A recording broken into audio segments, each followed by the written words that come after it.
Liberty પરિવાર વતી હું આ સૌનું સ્વાગત કરું છું. આજે આપણે જીપીએસસી દ્વારા જે ડીવાયએસઓ નાયબ મામલેદાર જે પરીક્ષા લેવાય છે એના ક્વેશ્ચન પેપર છે એ સોલ્વ કરશું. કોઈ પણ એક્ઝામ માટે તમારે બે વસ્તુ હોવી જરૂરી છે. એક તો એનો સિલેબસ અને બીજું એના ક્વેશ્ચન પેપર. ક્વેશ્ચન પેપર ઉપરથી જ આપણને ખબર પડશે કે આપણે કયા ટોપિકને કેવી રીતે તૈયાર કરવું. તો એ માટે આપણે અત્યારે ડીવાયએસઓ 2018માં જે લેવાયેલી હતી એના જીઓગ્રાફીના પ્રશ્નો આપણે અહીંયા સોલ્વ કરવા પ્રયત્ન કરશું. એના પહેલા અત્યારે તમને ખબર જ છે કે ડીવાયએસઓની ભરતી છે બહાર આવી ગઈ છે. ફોર્મ લગભગ તો પૂરા થઈ ગયા છે, બરાબર.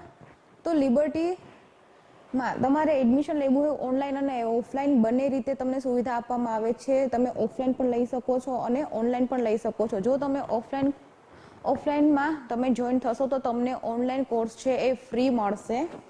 બીજું કે એક્સપર્ટ ફેકલ્ટીઓ દ્વારા તમને ગાઈડલાઇન્સ આપવામાં આવશે કે કેવી રીતે તમારે તૈયારી કરવી, કેવી રીતે તમારી સ્ટ્રેટેજી બનાવવી, બધી રીતે તમને અહીંયાથી તમને ગાઈડન્સ આપવામાં આવશે. બીજું કે તમે જે સ્ટડી કરો છો, કેટલા લેવલ ઉપર કરો છો, એના માટે તમારી ટેસ્ટ લેવામાં આવશે. ડેલી ટેસ્ટ હોય છે, યુનિટ ટેસ્ટ થાય છે. પછી કે તમે જે બધા સબ્જેક્ટ છે તો સબ્જેક્ટ વાઇઝ તમારી ટેસ્ટ લેવામાં આવે તો એના ઉપરથી તમને તમારું ઇવેલ્યુશન ખબર પડે કે તમે કયા વિષયમાં નબળા છો, કે તમારે કયા વિષય ઉપર ફોકસ કરવાની જરૂર છે. અને lastly full syllabus mock test લેવામાં આવે છે કે જે જીપીએસસી દ્વારા એક્ઝામ લેવાય છે હૂબહુ એવી જ પેટર્નમાં લેવામાં આવે છે. એટલે તમે તમારા પ્રિપેરેશનને ઇવેલ્યુશન કરી શકો છો કે તમે કયા લેવલ ઉપર છો, બરાબર. જો તમે જોડાવા માંગતા હો તો આ નંબર છે ત્યાંથી તમે કોન્ટેક્ટ કરી શકો છો અને ઓફલાઈન અથવા તો ઓનલાઈન તમે જોઈન થઈ શકો છો. ચાલો હવે આપણે જોઈએ ડીવાયએસઓ 2018માં જે ક્વેશ્ચન છે એ જીઓગ્રાફીમાંથી પૂછવામાં આવ્યા હતા એ આપણે સોલ્વ કરીએ છીએ. તો પ્રાકૃતિક સૌંદર્યથી ભરપૂર એવું બાણેજ તીર્થ સ્થળ ક્યાં આવેલું છે? સાબરકાંઠા, વલસાડ, ગીર, ભાવનગર. તો આમાં આવશે જવાબ સી.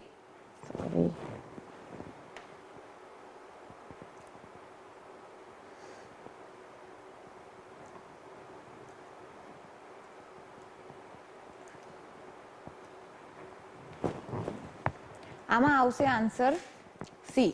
ગીરમાં આવેલ છે. જે પ્રાકૃતિક સૌંદર્યથી ભરપૂર છે એ ગીરમાં આવેલું છે. બીજો ક્વેશ્ચન છે કે જો કે આ ક્વેશ્ચન તો તમે આર્ટ એન્ડ કલ્ચર હિસ્ટ્રીમાં ને એમાં પણ લઈ શકો છો, બરાબર. પણ આપણે જો જિલ્લાઓ વાંચતા હોય ને ગુજરાતના જિલ્લાઓ, બરાબર, તો એમાં પણ આપણને આ બધું મિક્સમાં આવી જાય કે કયા જિલ્લામાં શું આવેલું છે, કયું પ્રાકૃતિક સ્થળ છે, કયું સાંસ્કૃતિક સ્થળ છે, મંદિર છે, ઘણું બધું આપણને મળી જતું હોય, બરાબર. તો ઘણા બધા એવા હોય છે ટોપિક્સ તે એકબીજા સાથે કોરિલેટેડ હોય. ઓલમોસ્ટ તમે જીઓગ્રાફી જોવો તો એ એન્વાયરમેન્ટ ને બધું સાથે હોય છે. આર્ટ એન્ડ કલ્ચર તો હિસ્ટ્રી સાથે પણ તમે લઈ શકો છો, બરાબર. એટલે કે બધા સબ્જેક્ટ ક્યાંક ને ક્યાંક તમને એકબીજા સાથે જોડેલા મળે છે. આજે રંગ અવધૂત મહારાજનું તીર્થ સ્થાન છે ક્યાં આવેલું છે? રંગ અવધૂત મહારાજનું તીર્થ સ્થાન છે એ નારેશ્વરમાં આવેલું છે. વસ્તી ગણતરી 2001ની સરખામણીએ વસ્તી ગણતરી 2011ના નીચેના પૈકી કયા વિધાનો સાચા છે? એટલે 2001માં જે વસ્તી ગણતરી થઈ હતી એ પ્રમાણે અને 2011ની વસ્તી ગણતરી મુજબ આમાંથી કયા ક્વેશ્ચન છે એ સાચા છે. ખાસ તમારે જોવાનું છે કે તમને શું પૂછ્યું છે. સાચું પૂછ્યું છે, ખોટું પૂછ્યું છે કે સાચું નથી. એનો મતલબ છે કે તમને એને ખોટું પૂછ્યું છે. કયું ખોટું નથી તો એનો મતલબ છે કે તમને સાચું પૂછ્યું છે, બરાબર. એ રીતે તમારે ક્વેશ્ચન ઉપર ફોકસ, તમને ક્વેશ્ચન આવડતું હોય પણ તમારે આ જે આઈડેન્ટિફાય કરવાનો છે કીવર્ડ એ તમારે મેઇન છે. બાકી તમે પાછળનું નહીં વાંચો તો ક્વેશ્ચન તમને આવડતા શું થઈ જશે? ખોટું થઈ જશે. તો આમાં વિધાન છે 15 થી 24 વર્ષની વય જૂથમાં ઘટાડો થયો છે અને 60 વર્ષ ઉપરની વય જૂથમાં વધારો થયો છે. તો આમાં બંને છે એ સાચા છે. તો જવાબ થશે સી. ત્યારબાદ આપણે જોઈએ ક્વેશ્ચન નંબર 4. ક્વેશ્ચન નંબર 4 આ વસ્તી ગણતરીના ડેટા છે. ઘણા બધા ક્વેશ્ચન છે વસ્તી ગણતરીમાંથી પૂછાય છે. એટલે વસ્તી ગણતરી તમારે એક વખત કરવાની છે. ભારતના ડેટા અને ગુજરાતના ડેટા છે એક વખત કરી લેશો એટલે ગમે તે એક્ઝામ આપશો તમને રહેવાનું છે. અને એક ફાયદો કે એ ડેટા 10 વર્ષ સુધી જ રહેવાના છે, બરાબર, કારણ કે દર 10 વર્ષે વસ્તી ગણતરી થાય. અત્યારે હવે નવા ડેટા આવશે. આ ડેટા છે એ હવે મતલબ કે હવે યુઝમાં, એટલે કે આપણને એક્ઝામ માટે યુઝમાં નહીં આવે, બાકી ડેટા તો છે એ ગવર્મેન્ટને યુઝમાં રહેવાના છે કે ક્યાં શું ફરક પડ્યો છે પોલિસી માટે.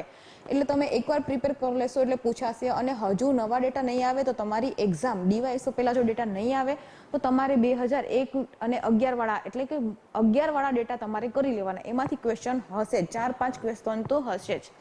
ચાલો હવે ગુજરાતમાં વર્ષ 2001 થી 2011 એટલે આ ડિકેડ થઈ ગયું, દરમિયાન કયા જિલ્લાના નો દાયકાનો સૌથી વધુ વસ્તી વૃદ્ધિ દર છે? ચાલો, તો આમાં આવશે સુરત. આમાં આવશે ઓપ્શન એ. એટલે કે 10 વર્ષમાં સૌથી વસ્તી વૃદ્ધિ દર, સૌથી વધુ વૃદ્ધિ દર રહ્યો હોય તો કોનો રહ્યો છે? સુરતનો રહ્યો છે. ભારતમાં કપાસની ગાંસડીનું વજન કેટલું હોય? એટલે કે જે તમે રસ્તા ઉપર જોયા હશે, ટ્રક ને બધું જતા હોય ને પેલા ગાંસડી છે બાંધવામાં આવે, બરાબર. જો ખેતીવાડી વાળા હોવ તો તમને ખબર પડે કે પેલા એક પ્લાસ્ટિકનું કાપડ હોય ને એમાં બધું મૂકીને આપણે બાંધીએ, નાનકડું પોટલી જેવું કહીએ, પણ આ બહુ મોટું હોય, બરાબર. તો આમાં કેટલા કિલો વજન હોય? એક કપાસની જે ગાંસડી બાંધવામાં આવે એમાં કેટલા કિલો વજન હોય? તો 270 કિલો, 170 કિલો, 226 કિલો કે 126 કિલો? તો આમાં આવશે ઓપ્શન બી, 170 કિલો. 170 કિલોગ્રામ છે આમાં કપાસ હોય છે એક ગાંસડીમાં. ચાલો હવે ગુજરાતની સમુદ્ર રેખા પર આવેલા કેપ્ટિવ જેટી અને તેને આધારિત ઉદ્યોગના જોડકા જોડો. આ કોલમ 1 છે, ત્યાં બંદરો આપેલા છે અને ત્યાં ઉદ્યોગોનું નામ આપેલું છે.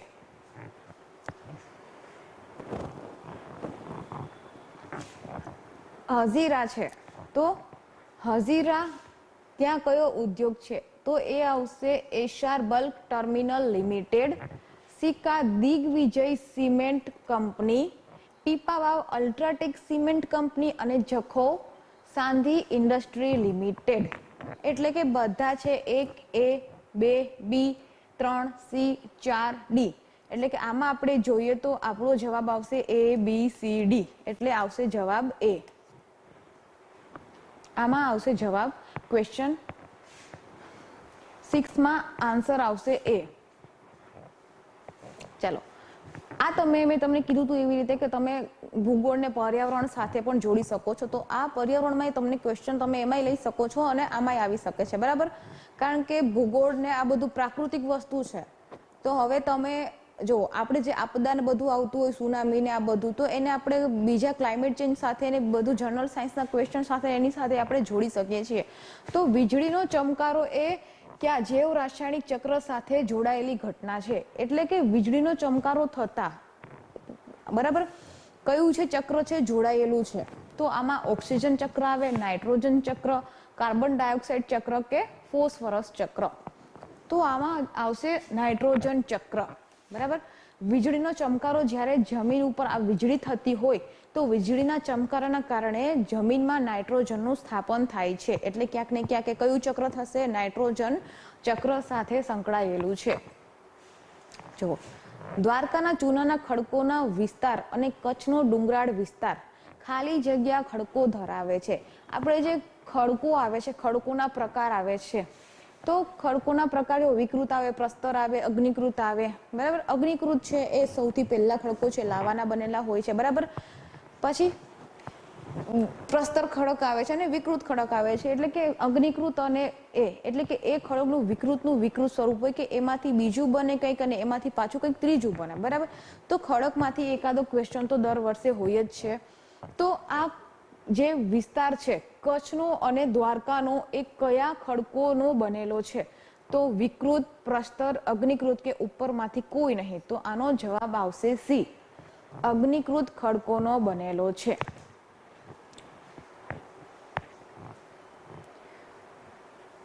ભારતમાં સૌથી મોટી ઘોડા ભરતી ક્યાં આવે છે?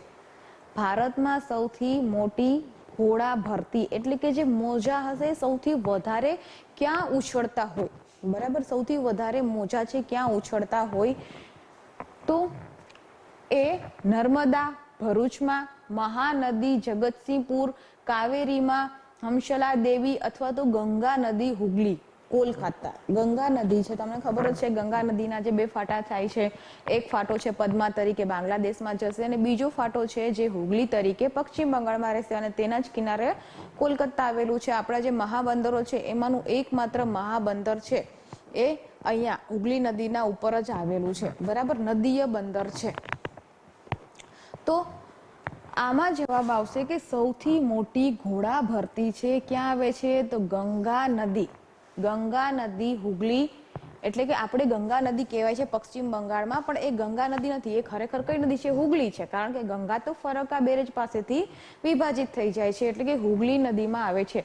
કોઈ બીજી એક્ઝામ આવે ને એમાં જો હુગલી નદી હોય તો હુગલી નદી ઓપ્શન છે ટીક કરવાનો. ચલો, હવે ભરૂચ અને શુકલ તીર્થ વચ્ચે કઈ ઉપનદી નર્મદાને મળે છે, એટલે કે ઇન શોર્ટ તમને પૂછેલી છે કે નીચેનામાંથી કઈ નદી નર્મદાની સહાયક નદી છે, બરાબર. ઉપનદી, સહાયક નદી, ઇંગ્લિશમાં આપણે ટ્રિબ્યુટરીઝ કહીએ છીએ. ભરૂચ અને શુકલ તીર્થની વચ્ચે કઈ નદી છે નર્મદાને મળે છે, ઉપનદી, કાવેરી, અમરાવતી, ભૂખી કે ઉપરની તમામ, બરાબર. આમાં આવશે કાવેરી, અમરાવતી, ભૂખી એટલે 3 નદી મળે છે એ થશે ઉપરની તમામ. ઉપરની તમામ નદી છે નર્મદાની સહાયક નદી છે, ઉપનદી છે.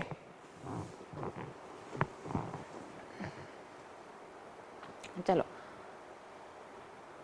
સમુદ્રમાં, આ સામાન્ય ભૂગોળના ક્વેશ્ચન છે. સમુદ્રમાં ઉત્પન્ન થતા પ્રવાહો માટે નીચેના પૈકી કયું જવાબદાર ગણાય છે, બરાબર. એટલે કે સમુદ્રમાં જે પ્રવાહો ઉત્પન્ન થાય છે એના માટે નીચેનામાંથી શું જવાબદાર છે, સૂર્ય શક્તિ, ગ્રહીય પવનો, પૃથ્વીનું પરિભ્રમણ, બરાબર. બહુ સિમ્પલ ક્વેશ્ચન છે, જો તમે એકવાર તમે વાંચેલું હોય તો તમે ઇઝીલી એકબીજા સાથે કનેક્ટ કરવાનું છે, બરાબર. ઓલમોસ્ટ અમુક જે હોય તમારે ડેટા યાદ રાખવા પડે, બાકી કોન્સેપ્ટ ઉપર જશો, એકવાર કોન્સેપ્ટ સમજવાનું છે પછી ક્યારેય નહીં ભૂલાય, બરાબર. ભણવાનું એ રીતે કે કોન્સેપ્ટ ઉપર ધ્યાન રાખવાનું. સૂર્ય શક્તિ, ગ્રહીય પવન અને પૃથ્વીનું પરિભ્રમણ આ બધા છે એ શું સમુદ્રના પ્રવાહો ઉપર અસર કરે છે. ચલો, રાજસ્થાનમાં આવેલ યાત્રાધામ છે જે સુંધા માતાની પાસે જે પર્વત છે એ શેનું દ્રષ્ટાંત છે, એટલે કે રાજસ્થાનમાં યાત્રાધામ સુંધા માતાની પાસે જે પર્વત આવેલો છે એ કયા પર્વતનું ઉદાહરણ છે. પર્વતમાં એ ઘણા બધા ઉદાહરણ આવતા હોય છે. જો ગેડ પર્વત છે, ખંડ પર્વત છે, જ્વાળામુખી પર્વત. આ ગેડ પર્વત હોય એ શું થશે, આપણું જે હિમાલય છે જે ફોલ્ડ માઉન્ટેન હોય, ગળીઓ પડીને બનેલું હોય. ખંડ પર્વત છે તો કેવું પર્વત હોય કે જે પ્લેટ્સ જે નીચેથી જતી હોય, અભિસારી હોય, અપસારી હોય, એ દૂર જશે, નજીક આવે તો શું થશે, અમુક ભાગ નીચે બેસશે, અમુક ભાગ ઉપર આવશે. એટલે કે જો ગેડ હોય ને તો આ રીતે રચના થાય, બરાબર. બ્લોક માઉન્ટેન હોય તો આ રીતે રચના થાય. આને ફોલ્ડ માઉન્ટેન કહેવાય, આને બ્લોક માઉન્ટેન કહેવાય. જ્વાળામુખી તો બધાને ખબર જ છે કે જ્વાળામુખી જે ફાટે છે અને પછી જે લાવા નીકળે પછી સ્તર ઉપર સ્તર થતા જાય અને પછી જે પર્વત છે નિર્માણ પામે એને આપણે શું કહીએ છીએ, જ્વાળામુખી પર્વત કહીએ છીએ. તો આમાં જે છે એ ઘુમ્મટાકાર પર્વત, બરાબર. આ પર્વત તમને આવું દેખાય કે નીચે જે મેગ્મા હોય છે અથવા તો જે પણ હોય છે મટીરિયલ એ બહાર આવવા કોશિશ કરે છે પણ આવી શકતું નથી અને પછી આ રીતે થઈ જાય, બરાબર. એટલે કે નીચેનો જે ભાગ છે આવી રીતે મુચકાઈને આવતો હોય, આ રીતે થઈ જાય, એ છે ઘુમ્મટાકાર.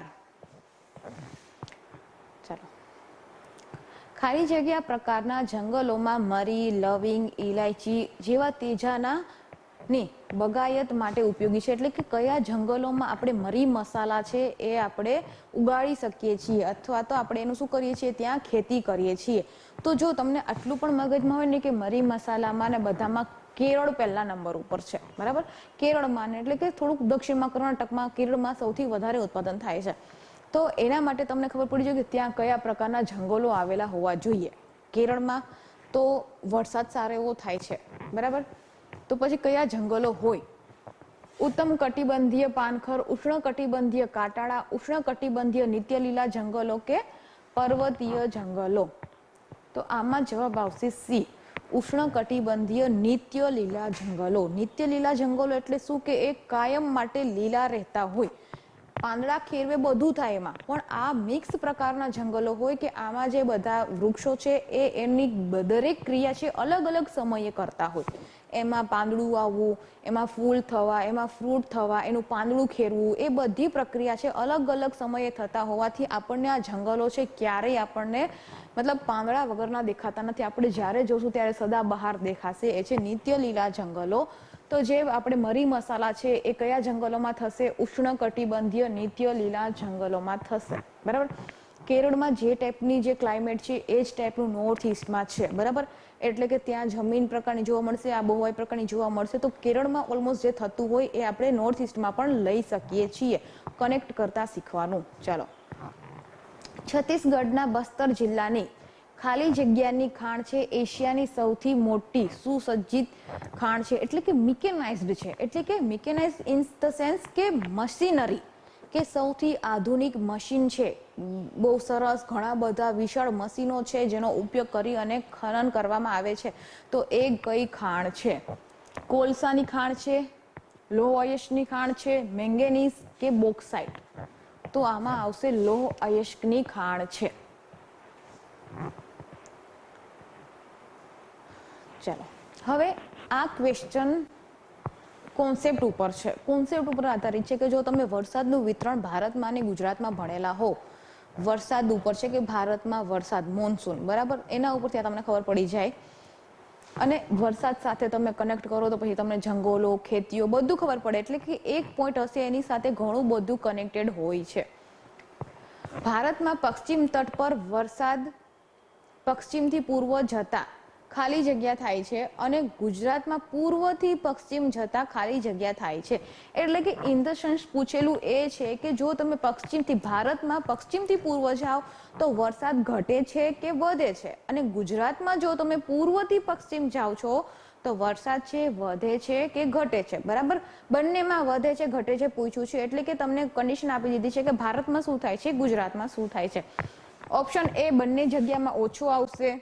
ઓપ્શન બી ભારતમાં ઘટશે પરંતુ ગુજરાતમાં વધશે. ઓપ્શન સી ભારતમાં વધશે પણ ગુજરાતમાં ઘટશે. અને ઓપ્શન ડી બંનેમાં વધશે. બરાબર, ગમે બાજુ જો કોઈ ફેર નહીં પડે, બંને બાજુ વરસાદ છે વધશે. આનો જવાબ આવશે ઓપ્શન એ. એટલે કે જો તમે ભારતમાં પશ્ચિમથી પૂર્વ તરફ જશો તો વરસાદ છે ઘટશે, અને ગુજરાતમાં તમે પૂર્વથી પશ્ચિમ તરફ જશો, જો આ આપણું ભારત છે. અહીંયા તમને ખબર હોય તો સહ્યાદ્રી પર્વતમાળા છે આવેલી છે. બરાબર, સહ્યાદ્રી પર્વતમાળા છે ગુજરાતથી તમિલનાડુ 6 રાજ્યોમાં ફેલાયેલી છે. હવે આપણે જે વરસાદ આવે છે એ કયું હશે? South waste monsoon. એટલે કે નૈઋત્ય તરફથી આપણે વરસાદ આવે છે. હવે અહીંયા જે પવન આવશે, હવે આ જે પર્વતમાળા સાથે અથડાય છે, પર્વતમાળા સાથે અથડાય છે તો ભારત પશ્ચિમ બાજુએ છે ને, આ ભાગ પશ્ચિમ ઘાટ આપણે કહીએ છીએ. એટલે કે પશ્ચિમ ઘાટ છે પશ્ચિમ બાજુએ છે એટલા માટે આપણે પશ્ચિમ ઘાટ કહીએ છીએ. દક્ષિણના ઉચ્ચ પ્રદેશની પશ્ચિમ સીમા બનાવે છે. હવે જ્યારે વરસાદિયા જે આવશે પવનો, બરાબર, એ પવનો અહીંયા અથડાશે, ઉપર ચડશે અને પછી શું કરશે કે ઊંચાઈ સાથે તાપમાનમાં ઘટાડો થતા ભેજનું છે ઘનીભવન થશે. એટલે કે પ્રેસિપિટેશન થઈ જશે, વરસાદ આપી દેશે. તો એ તમને પશ્ચિમ બાજુએ વરસાદ છે વધારે આપી દેશે.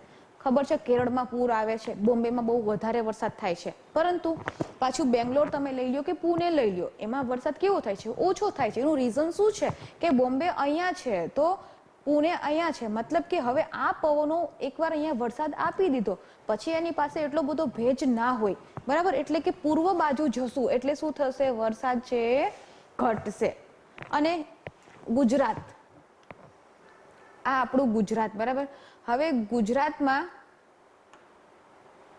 પૂર્વથી પશ્ચિમ એટલે કે તમે આવી રીતે જશો, પૂર્વથી પશ્ચિમ જશો તો અહીંયા જે વરસાદ થશે એ વરસાદ થશે 200 સેન્ટીમીટર, 250 સેન્ટીમીટર. તમને ખબર છે ગુજરાતમાં સૌથી વધારે વરસાદ છે વલસાડમાં આવેલા ધરમપુર કપરાડામાં પડે છે, જેને આપણે ગુજરાતનું ચેરાપુંજી કહીએ છીએ. બરાબર, હવે ઉપર તમે જશો તો વરસાદ ઘટશે 120 સેન્ટીમીટર થશે, 100 સેન્ટીમીટર થશે, પછી પાછું અહીંયા જે આવશે તો તમને એ 60 સેન્ટીમીટર જેટલું થશે, 40 સેન્ટીમીટર, 30 સેન્ટીમીટર. એટલે કે જોયું તમે કે તમે પૂર્વથી પશ્ચિમ તરફ જાઓ છો. કચ્છ છે પશ્ચિમતર રાજ્ય આપણું કહેવાય છે, બરાબર, સોરી જિલ્લો છે, પશ્ચિમમાં આવેલું છે કચ્છ આખું.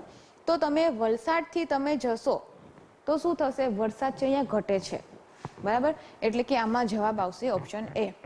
હવે આમાં રાષ્ટ્રીય જળમાર્ગ આપેલા છે, બરાબર. રાષ્ટ્રીય જળમાર્ગ છે, આ જળમાર્ગ 1, 2, 3, 4, 5, 6 એવી રીતે આવેલા છે. તમારે બુકમાં જોઈ લેવાના છે. બીજા આ પૂછાયેલા છે તો આના જેવા બીજા પૂછાયેલા, અને ગુજરાતમાં કયા બે આવે છે એ તમારું હોમવર્ક છે, તમારે જોવાના છે.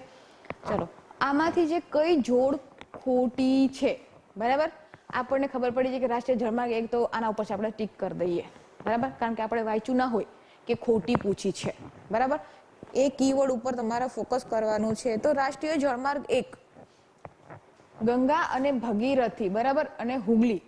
તો તમને ખબર જ છે કે ગંગા છે કેવી રીતે બને છે, ભગીરથી અને અલકનંદા મળે છે દેવપ્રયાગ પાસે, પછી ગંગા બને છે. હવે ગંગા છે પાછી આગળ જશે, ફરક્કા બેરેજ પાસે ડિવાઈડ થઈ જશે, એક હુગલી બનશે અને એક પદ્મા બનશે, બરાબર. એટલે કે આ ઓપ્શન તો સાચો છે, તમને ખોટું પૂછેલું છે. રાષ્ટ્રીય જળમાર્ગ 2 બ્રહ્મપુત્રા સાચું છે, પણ યમુના ખોટું છે. યમુના ઉપર નથી. યમુના ઉપર ક્યાંથી હોય? જો તમે ભારતનો મેપ જોયો હોય, એમાં નદીઓ જોઈ હોય તો યમુના તો કોની સહાયક નદી છે? ગંગાની સહાયક નદી છે. બ્રહ્મપુત્રા ગંગાને મળે છે, યમુનાને નથી મળતી, બરાબર. એટલે આમાં જે જવાબ આવશે એ આવશે ઓપ્શન બી. આ જવાબ છે તમારો ખોટો છે, એટલે કે જોડી ખોટી છે, તમારો જવાબ સાચો છે, બરાબર. અને રાષ્ટ્રીય જળમાર્ગ જે 4 છે એ ગોદાવરી અને કૃષ્ણા નદી ઉપર આવેલો છે. ચલો, વાતાગ્રહ, ચક્રવાત, બરાબર. ચક્રવાત બનતા પહેલા વાતાગ્રહ બને છે, ઠંડો વાતાગ્રહ, ગરમ વાતાગ્રહ. તો આ જે વાતાગ્રહ છે એનો વિસ્તાર કેટલા કિલોમીટર પહોળો હોય? આ જે વાતાગ્રહ છે ગોળ ગોળ ગોળ ગોળ ઠંડી અને ગરમ જે સમુચ્ચય બને, વાયુ સમુચ્ચય બને, ઠંડુ વાતાગ્રહ કરે, ગરમ વાતાગ્રહ બને. તો આ વાતાગ્રહ બંને એકબીજા સાથે આવવા માટે પ્રયત્ન કરે છે. એટલે શું થશે કે ઠંડુ ગરમમાં મિક્સ થવાની કોશિશ કરશે, ગરમ ઠંડા મિક્સ થવાની કોશિશ કરે, એટલે બંને ઝડપથી ફરવા લાગશે. ફરતા ફરતા શું બને, ઓક્લુડેટ બને, અને પછી શું થઈ જાય, ચક્રવાત થઈ જાય. કારણ કે હવા છે એકદમ સ્પીડથી ફરવા લાગે. હવે આનો જે વિસ્તાર છે કેટલો હોય? 3 થી 50 કિલોમીટર, 50 થી 100 કિલોમીટર, 100 થી 150 કે 150 થી 200 કિલોમીટર. તો આનો જે જવાબ આવશે એ આવશે ઓપ્શન એ. 3 થી 50 કિલોમીટર પહોળો વિસ્તાર હોય છે, એમાં વાતાગ્રહ છે એ બને છે. ચલો, આ તો એકદમ ઈઝી ક્વેશ્ચન છે, બધાને આવડતો ક્વેશ્ચન છે. ઓડિશા ચિલ્કા અને તમિલનાડુનું પુલિકટ છે એ સરોવર શેના ઉદાહરણ છે? બંને છે એ તટીય રાજ્ય છે. ઓડિશા અને તમિલનાડુ દરિયા કિનારે છે. હવે દરિયાના જે પાણીથી જે સરોવર બને છે એને શું કહેવાય? લગુન કહેવાય. તમને ખબર જ છે કે ખારા પાણીનું સૌથી મોટું સરોવર એટલે કે ચિલ્કા. પણ પાણી કયું આવે છે? દરિયાનું પાણી આવે છે. દરિયાનું પાણી ખારું હોય એટલા માટે દરિયાના પાણીથી જે સરોવર બને છે એને શું કહેવાશે? લગુન કહેવાશે. ચલો, નીચેના પૈકી કોને ગૌણ વન પેદાશ તરીકે નોંધણી થયેલ છે? માઇનોર ફોરેસ્ટ પ્રોડક્ટ, બરાબર. કે જંગલમાંથી આપણને જે વસ્તુ મળે છે તો ગૌણ કઈ છે, માઇનોર કઈ છે? ટીમરૂના પાન, મહુડાના ફૂલ કે ગુંદર, બરાબર. ઓપ્શન એ ફક્ત એ, બી 2 અને 3, સી 1 અને 3, અને ઓપ્શન ડી 1, 2 અને 3, બરાબર. તો આમાં આ 3 પ્રોડક્ટ છે એ માઇનોર ફોરેસ્ટ પ્રોડક્ટ છે. કારણ કે તમને ખબર છે કે જંગલોમાં જે લોકો રહેતા હોય છે, આદિવાસી લોકો રહેતા હોય છે, એ લોકો શું કરે છે કે એની આજીવિકા કોની સાથે કનેક્ટેડ હોય છે? જંગલો સાથે કનેક્ટેડ હોય છે. એટલે આ લોકોને છૂટછાટ હોય છે કે ત્યાંથી જે માઇનોર પ્રોડક્ટ છે, જેવું કે મધ છે, બીજા જે ઘણા બધા જડીબુટ્ટીઓ મળતી હોય, એ બધું શું કરે આ લોકો છે એ ક્યાંક ને ક્યાંક કલેક્ટ કરી શકે છે અને બજારમાં વેચી અને એની આજીવિકા મેળવી શકે છે. એટલે કે એ લોકો માટે કરીને આ 3ને શું કરી દીધું છે? ગૌણ પ્રોડક્ટ, ગૌણ પેદાશ છે ડિક્લેર કરી દીધી છે, બરાબર. એટલે આમાં તમારે ઓપ્શન આવશે ઓપ્શન ડી. ચલો, ગુજરાતના કયા જિલ્લાની વસ્તી અનુસૂચિત જનજાતિનું પ્રમાણ સૌથી વધારે છે? અનુસૂચિત જનજાતિ ક્યાં વધારે છે?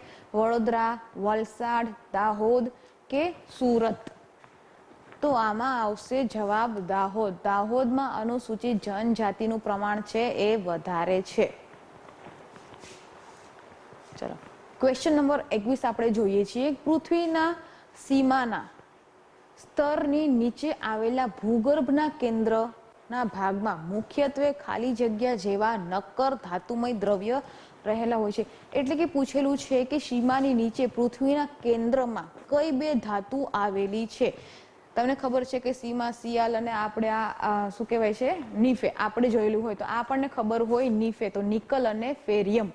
આમાં જવાબ આવશે નિકલ અને ફેરિયમ. ઓપ્શન બી છે એનો સાચો જવાબ છે. નિકલ અને ફેરસ એ પૃથ્વીના કેન્દ્રમાં આવેલું છે. ચલો આ જે છે નેશનલ પાર્ક છે. જુઓ નેશનલ પાર્ક અને જે બીજા આપણે બધા અભયારણ્યો છે એ અસંખ્ય આવેલા છે, બરાબર. ગુજરાતની વાત કરીએ તો એમાં તો લિમિટેડ છે ને એમાં એટલો બધો જલ્દી વધારો પણ ના થાય. પણ ભારતમાં છે આપણે કેમ કે 28 રાજ્યો છે, બરાબર. તો કોઈ પણ છે અભયારણ્ય ડિક્લેર થતું હોય, નેશનલ પાર્ક બનતું હોય તો તમારે બધા ગોખવાની કે જરૂર નથી. જો તમને યાદ હોય તો એ વેલ એન્ડ ગુડ છે કે સારું છે કે તમને એટલા બધા યાદ છે. પણ જો તમને યાદ ના હોય તો શું કરવાનું? તો કરંટ અફેરમાં જે પણ આવે એ બધા જોવાના અને એકવાર તો તમારે રીડિંગ કરી જ લેવાનું. અને બીજું કે તમને ખબર હોવી જોઈએ થોડી ઘણી કે અહીંયા આ બધું છે. ઓપ્શન એલિમિનેશનમાં તમને મદદ મળી શકે છે. બાકી કરંટ અફેરમાં જે પણ આવતું હોય એ તમારા માટે ઇમ્પોર્ટન્ટ છે અને 99% ચાન્સીસ છે એ ત્યાંથી પૂછાવાના રહેશે. હવે આમાં જોડી કઈ ખોટી છે ખાસ યાદ રાખવાનું છે કે જોડી ખોટી કઈ છે એ પૂછ્યું છે, સાચું નથી પૂછ્યું. તો પીન વેલી નેશનલ પાર્ક છે ક્યાં આવેલું છે? હિમાચલ પ્રદેશમાં. મરીન રાષ્ટ્રીય ઉદ્યાન એટલે કે મરીન નેશનલ પાર્ક ગુજરાતમાં આવેલું છે. સુલતાનપુર રાષ્ટ્રીય ઉદ્યાન મહારાષ્ટ્રમાં. અને ડી પન્ના નેશનલ પાર્ક મધ્યપ્રદેશ, બરાબર. તો આમાંથી ખોટી જોડી કઈ છે? તો 3 જોડી સાચી છે. ઓપ્શન નંબર સી સુલતાનપુર રાષ્ટ્રીય ઉદ્યાન મહારાષ્ટ્ર નહીં, એ આવેલું છે હરિયાણા. સુલતાનપુર રાષ્ટ્રીય અભયારણ્ય નેશનલ પાર્ક છે એ ક્યાં આવેલું છે? હરિયાણામાં આવેલું છે. બાકીના 3 છે એ સાચા છે. ચાલો વસ્તી ગણતરીના જોઈએ. વસ્તી ગણતરી 2011 મુજબ નીચેનામાંથી કયા વિધાનો છે એ સાચા છે? તો ભારતની સરખામણીમાં ગુજરાતનો સાક્ષરતા દર ઊંચો છે, બરાબર. ભારતનો સાક્ષરતા દર કરતાં ગુજરાતનો સાક્ષરતા દર છે એ 4% વધારે છે, બરાબર. આમાં ક્યાંક ને ક્યાંક તમારે ડેટા સાથે યાદ રાખવા પડે. ઘણા ક્વેશ્ચન એવા હશે કે તમારે સાથે ડેટા જોશે. ભલે તમને સ્ટેટમેન્ટ આપેલું હોય, સ્ટેટમેન્ટમાં ડેટા ના પૂછેલા હોય ડાયરેક્ટ, પણ ક્યાંક ને ક્યાંક એ જે સ્ટેટમેન્ટને સોલ્વ કરવા માટે તમારે ડેટાની જરૂર પડે. તો આ તમને ખબર હોય, બરાબર, તો થાય. તો ભારતની સરખામણીમાં આ સાચી વાત છે. ગુજરાતનો 4% સાક્ષરતા દર છે, ભારત કરતાં ઊંચો છે. હવે 15 થી 19ના વય જૂથમાં ગુજરાતની વસ્તીના હિસ્સાની ટકાવારી ભારતની વસ્તીના ટકાવારી કરતાં વધુ છે. એટલે કે વય જૂથમાં ભારતની હિસ્સેદારી કરતાં ગુજરાતની હિસ્સેદારી છે કેવી છે? વધુ છે. તો આ બંને જવાબ છે સાચા છે. એટલે કે બંને ઓપ્શન છે સાચા છે. ટકાવારી પ્રમાણે ગુજરાતની ટકાવારી છે વધારે છે અને સાક્ષરતા દરમાં પણ ગુજરાત છે 4% આગળ છે. ચલો હવે ગુજરાતમાં નીચેના પૈકી કયા પાકનો વાવેતર વિસ્તાર સૌથી વધુ છે? એટલે કે આપણે સૌથી ગુજરાતમાં કયો પાક છે એનું વાવેતર સૌથી વધારે કરીએ છીએ? જો કે આના આપણે ઉત્પાદનમાં પહેલા નંબર ઉપર છીએ, બરાબર. વાવેતર આપણે ગુજરાતમાં કયું વધારે કરીએ છીએ? તો ગુજરાતમાં સૌથી વધારે આપણે વાવેતર કરીએ છીએ મગફળી, ઘઉં, બાજરી કે કપાસ? તમને બધાને ખબર છે કપાસનું વાવેતર છે આપણે વધારે કરીએ છીએ. ચલો તમારા માટે ક્વેશ્ચન આપી દઉં છું કે કપાસનું વાવેતર છે કયા જિલ્લામાં થાય છે? બીજો ક્વેશ્ચન, કપાસનું વાવેતર કયા મેદાનમાં થાય છે? સૌથી વધુ કપાસ કયા જિલ્લામાંથી મળે છે? સૌથી શ્રેષ્ઠ કપાસ કયા જિલ્લામાંથી મળે છે? અને સૌથી વધુ કપાસ ક્યાં થાય છે, બરાબર. ઉત્પાદન એટલે કે એનું મેદાન તમારે કહેવાનું છે કે કયા મેદાનમાં થાય છે. 3 જિલ્લા અને 1 મેદાન. ચાલો હવે ગ્રહણ બાબતે નીચેના પૈકી કયા વિધાનો સાચા છે? એટલે કે સૂર્યગ્રહણ અને ચંદ્રગ્રહણ માટે કયા વિધાનો છે સાચા છે? તો જુઓ સૂર્યગ્રહણ માટે શું કહે છે કે જ્યારે સૂર્ય, ચંદ્ર અને ધરતી એટલે કે સૂર્ય, ચંદ્ર અને પૃથ્વી, બરાબર, સૂર્ય, ચંદ્ર અને પૃથ્વી છે જ્યારે એક લાઈનમાં આવે છે, આ સીધી લીટી થઈ ગઈ, આ આવશે સૂર્ય, આવશે ચંદ્ર અને ધરતી, સીધી લીટીમાં આવે છે ત્યારે શું થશે, ત્યારે સૂર્યગ્રહણ થશે. એટલે કે આ જે કન્ડિશન છે એ કઈ કન્ડિશન થઈ, એ યુતિ થઈ. આ તમને નોર્મલી પૂછાઈ જાય કે યુતિ અને વિયુતિ, બરાબર. યુતિ કન્ડિશન એટલે આ કે જ્યારે સૂર્ય, ચંદ્ર અને ધરતી એક લાઈનમાં હોય, બરાબર, એને શું કહેવાશે, યુતિ કન્ડિશન કહેવાશે. અને આ સૂર્યગ્રહણ માટે છે, બરાબર. બીજો જે સ્ટેટમેન્ટ છે સૂર્ય, ધરતી એટલે કે પૃથ્વી અને ચંદ્ર આ ત્રણેય એક લાઈનમાં હોય ત્યારે શું થશે, આને વિયુતિ કહેવાય, વિયુતિ પરિસ્થિતિ કહેવાય. આ જ્યારે એક લાઈનમાં હોય છે ત્યારે ચંદ્રગ્રહણ થાય છે. તો આમાંથી કયા સ્ટેટમેન્ટ છે એ સાચા પૂછ્યા છે, બરાબર, કે કયા સ્ટેટમેન્ટ છે એ સાચા છે. તો ચંદ્રગ્રહણ અને સૂર્યગ્રહણ માટે માત્ર ઓપ્શન એ એક સાચો છે, બી માત્ર 2 સાચું છે, સી બંને સાચા છે, ડી ઉપરમાંથી કોઈ નહીં. તો આ બંને સાચા છે, બરાબર, બંને સાચા છે. હવે સૂર્યગ્રહણ છે ક્યારે થશે, સૂર્યગ્રહણ છે અમાસના દિવસે થાય, ચંદ્રગ્રહણ છે પૂનમના દિવસે થાય. એક વર્ષમાં મેક્સિમમ 7 વખત ગ્રહણ થાય, બરાબર. હવે 4 થી 5 વખત સૂર્યગ્રહણ થાય અને 2 થી 3 વખત ચંદ્રગ્રહણ થાય. જો સૂર્યગ્રહણ 4 વખત થાય તો ચંદ્રગ્રહણ 3 વખત થાય, કારણ કે 7 થી ગ્રહણ વધારે થવાના નથી, બરાબર. ચાલો, એટલે કે ઇન શોર્ટ સૌથી વધારે ગ્રહણ કયા થશે, સૂર્યગ્રહણ થશે. આ સ્ટેટમેન્ટમાં પૂછાઈ જાય, બરાબર, પૂછાઈ જાય કે ચંદ્રગ્રહણ છે વધારે થાય કે સૂર્યગ્રહણ વધારે થાય, વર્ષમાં માત્ર 7 વખત જ થાય કે એનાથી વધારે ગ્રહણ થાય, બરાબર. પછી પાછું જોવાનું કે આગળ સૂર્યગ્રહણ 7 વખત નથી આપ્યું ને તો એવું નહીં થાય, કારણ કે ચંદ્રગ્રહણ થશે. હવે ગુજરાતમાં જે ધોધ આવેલા છે, તો કોલમ 1 માં ધોધ આપેલા છે, કોલમ 2 માં છે એની સ્થાન આપેલું છે. તો તમારે આના જોડકા જોડવાના છે કે કયો ધોધ છે એ ક્યાં આવેલો છે, આમાં તમારે જોડકા જોડવાના છે.